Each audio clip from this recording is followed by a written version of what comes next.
నమస్తే, welcome to whistle. నేను మీ స్వాతి.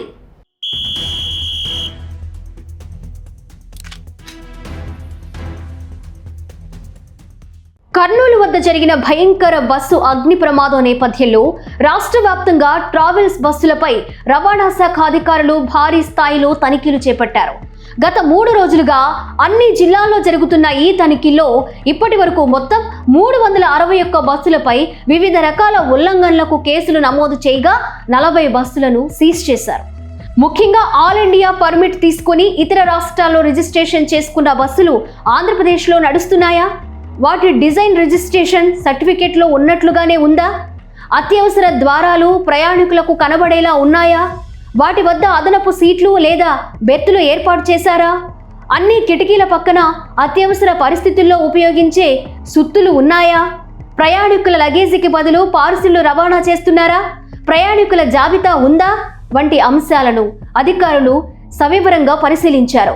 ఈ తనిఖీల్లో 83 బస్సుల్లో అగ్నిమాపక పరికరాలు లేవని, 14 బస్సుల్లో ఫైర్ అలారాలు లేకపోవడం, 11 బస్సుల్లో అత్యవసర ద్వారాల వద్ద అదనంగా బెర్తులు ఏర్పాటు చేయడం, 63 బస్సుల్లో అనధికార మార్పులు చేయడం, 26 బస్సుల్లో ప్రయాణికుల జాబితా లేకపోవడం, 11 బస్సులు సరైన రికార్డులు కూడా లేకుండా నడిపిస్తుండడం, 2 బస్సులు అతివేగంతో ప్రయాణించడం వంటి ఉల్లంఘనలు బయటపడ్డాయి.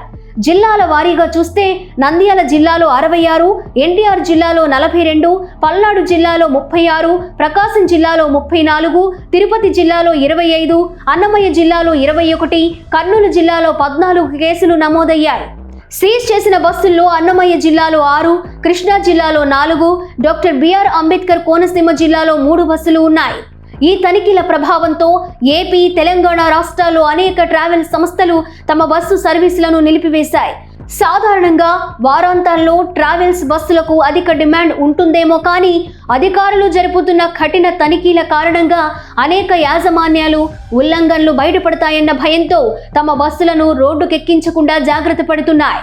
దీంతో 3 రోజులుగా రోడ్లపై తిరిగే బస్సుల సంఖ్య గణనీయంగా తగ్గిందని రవాణా శాఖ అధికారులు తెలిపారు.